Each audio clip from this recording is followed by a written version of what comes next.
Hello everyone. So today I am sitting with Soumya, who has secured 17th rank in UP Judiciary. It's a very nice moment और ये एक बहुत ही उत्साहिक moment है और मैं expect भी कर रही हूँ कि आपको बहुत अच्छा लग रहा होगा.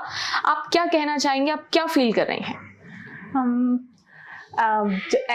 जैसे सबका रिएक्शन होगा कोई जब जुडिशरी में सेलेक्ट हो जाए एंड जिसका एम हो to be a judicial officer, तो also having a good rank, I'm feeling very very happy and excited. Also एक ड्रीम पूरा हुआ मेरी फैमिली का, so it is a joyous moment and also my family is very proud of myself, so it gives me a immense pleasure that I was able to fulfill my dreams and also my parents' dreams. Right. तो जैसा कि हमने देखा, मैंने पढ़ा और मैं आपका पेपर देख रही थी और जिस प्रकार से आपने मुकाम हासिल किया है, मुझे जो जानकारी मिली है आप एक ऑनलाइन बैच की स्टूडेंट हैं. Yes, ma'am. तो आपने ऑनलाइन बैच में रहते हुए किस प्रकार से तैयारी की और क्या क्या आपने चुनौतियों का सामना किया? ऑनलाइन बैच में हमें मिसकंसेप्शन रहती है कि ऑनलाइन बैच में हम कंसंट्रेट नहीं कर पाते हैं और हमें एनवायरनमेंट नहीं मिलता पढ़ने का, बट मेरे हिसाब से it is about the student who is studying. तो अगर आप अपना डेडिकेटेड हो, सिंसियर हो और मतलब कंसिस्टेंट हो, तो ऑनलाइन ऑफलाइन में डिफरेंस नहीं है. क्या ऐसा होता है कि जैसे हम कहते हैं कि ऑनलाइन बैच में हमें, क्योंकि सारे डॉक्यूमेंट्स हमें हार्ड कॉपीज में नहीं मिलते हैं या हम सिर्फ उन्हें एक स्क्रीन पर या किसी भी अपने लैपटॉप पे अगर अटेंड कर रहे हैं उस पर देखते हैं, तो क्या उसका भी कोई प्रभाव होता है कि हमें उससे देखने से कम समझ में आता है या सिर्फ ये कोई साइकोलॉजी है? पहले तो मैं ये कहूँगी कि हमें एम्बिशन द्वारा सारे के सारे डॉक्यूमेंट्स और स्टडी मटेरियल हार्ड कॉपी पे टाइमली प्रोवाइड किया जाता था. जब न्यू सब्जेक्ट चालू होना होता था उससे पहले ही हमें प्रॉपर स्टडी मटेरियल मिल जाता था और नोट्स मिल जाते थे. एंड अगर हम लैपटॉप्स और टैबलेट से पढ़ रहे हैं तो हमें नोटबुक साइज की स्क्रीन ही मिल जाती है, तो उससे पढ़ने में एज सच कोई डिफिकल्टी नहीं होती. एंड अगर हम प्रॉपर ब्रेक्स के साथ टाइम मैनेजमेंट करें तो आई पे स्ट्रेन वगैरह एंड वो वाला प्रॉब्लम भी नहीं आता as such.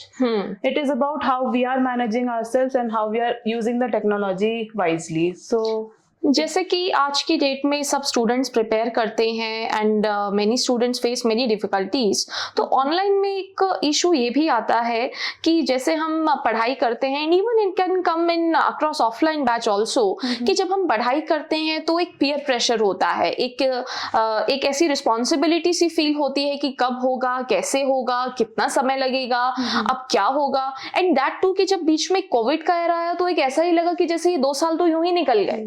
So somehow many of the students and they come across that phase of depression. तो क्या आपके साथ भी ऐसा कुछ हुआ था और अगर हुआ था तो आपने उसके साथ कैसे डील किया था? देखो, जैसे as a student and aspirant सबके साथ आई बिलीव ये फेज आता होगा, बिकॉज सिलेक्शन से पहले सबके पास ये अनसर्टेनिटी तो है कि होगा नहीं होगा. देन वी ऑल्सो थिंक कि पेरेंट्स क्या सोचेंगे, फ्रेंड्स क्या सोचेंगे. एंड जो जुडिशरी के बाहर के स्टूडेंट्स हैं, जैसे जो लिटिगेशन में जाते हैं, तो हम फ्रेंड्स को देखते हैं they are getting settled and we are still aspiring. तो वो प्रेशर कभी कभी आता है, but we have to consider and मतलब हमें ये मानना है कि हमारा पाथ बहुत अलग है उन सब से एंड हमें उस पर वर्क करना है. उसके लिए हम क्या कर सकते हैं, अगर हमें लग रहा है कि थोड़ा प्रोसेस हो रहा है, तो बर्डन हो रहा है, तो we can take breaks, friends से मिल लो, टीचर्स से बात कर लो, टीचर्स की guidance and counselling helps a lot. उसके बाद पेरेंट्स, अब हम पेरेंट्स से शेयर कर सकते हैं, वो हमें वैल्यूएबल इंसाइट्स दे सकते हैं to how to deal with it. जैसे कि मैंने इंटरव्यू दिया था लास्ट ईयर हरियाणा और गुजरात का एंड मेरा नहीं हो पाया था, मेरा फर्स्ट अटेम्प्ट था उस टाइम. तो फिर I was very depressed at that time कि अब पता नहीं क्या होगा, फिर से स्टार्ट करना है एंड वो. तो फिर मेरे पेरेंट्स ने ऐसे कुछ नहीं कि चलो कोई, मतलब उन्होंने बहुत मोटिवेट करा कि फर्स्ट अटेम्प्ट था, LLM भी कर रहे थे तुम अब साथ साथ, तो you are doing very well. अगर वो फैमिली का सपोर्ट है, फ्रेंड्स का सपोर्ट है, टीचर्स का सपोर्ट है, तो आप अपने सारे स्ट्रेस और डिप्रेशन को प्रॉपरली डील कर सकते हो। उसके बाद अपने आप को, सेल्फ को जब तक तुम मोटिवेट नहीं कर पाओगे एंड सेल्फ पे बिलीव और ट्रस्ट नहीं कर पाओगे, तब तक तो it is very difficult. So first you have to inculcate कि तुम अपने आप पे बिलीव करो। उसके लिए what I would do is positive affirmation, there is a thing, true, positive, right, positive affirmations खुद के लिए, stand in front of mirror, say 5 good thing about yourself, about your qualities, and कि तुम ये कर सकते हो। उसके बाद I personally believe that belief in God is very must. So always be thankful for what God is giving you. Ask for strength. जैसे हम अपनी, जब हमें कोई sadness होती है तो हम जाते हैं कि क्यों, ऐसे क्यों हो गया, तो फिर in joyous moment also we should share the same thing with God.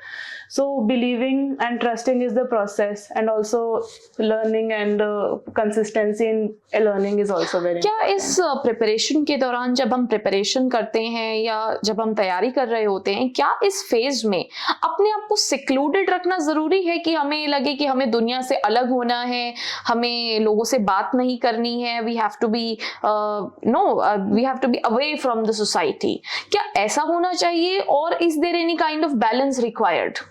Balance is required, right, क्योंकि आपने ऐसा किया था कि नहीं मैं बिल्कुल सेक्लूडेड हो जाऊंगी, मैं बिल्कुल किसी से बात नहीं करूंगी। हाँ, डेफिनेटली शायद कुछ पड़ाव पे आपको ऐसा लगा होगा कि ठीक है, I have to take the right decision, but then always it can not be a part of seclusion, right? तो आपकी स्ट्रैटेजीज बेसिकली क्या रही, अगर मैं 3 पॉइंट्स में पूछूं जो आप स्टूडेंट्स, जो एस्पिरेंट्स देख रहे हैं, उनके साथ शेयर करेंगी?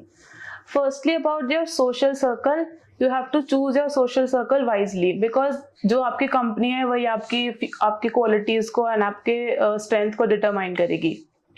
पूरा सेक्लूड करना खुद को जरूरी बिल्कुल भी नहीं है, बिकॉज अगर तुम बैलेंस रख रहे हो तो हमारे, जैसे हम रोज स्टडी कर रहे हैं तो there is a stress that is building in ourselves, और also the wait for examination, and अगर क्लियर हो तो नेक्स्ट स्टेज का फियर, बिल्कुल, तो वो सारा स्ट्रेस हमें बिल्ड हो रहा है।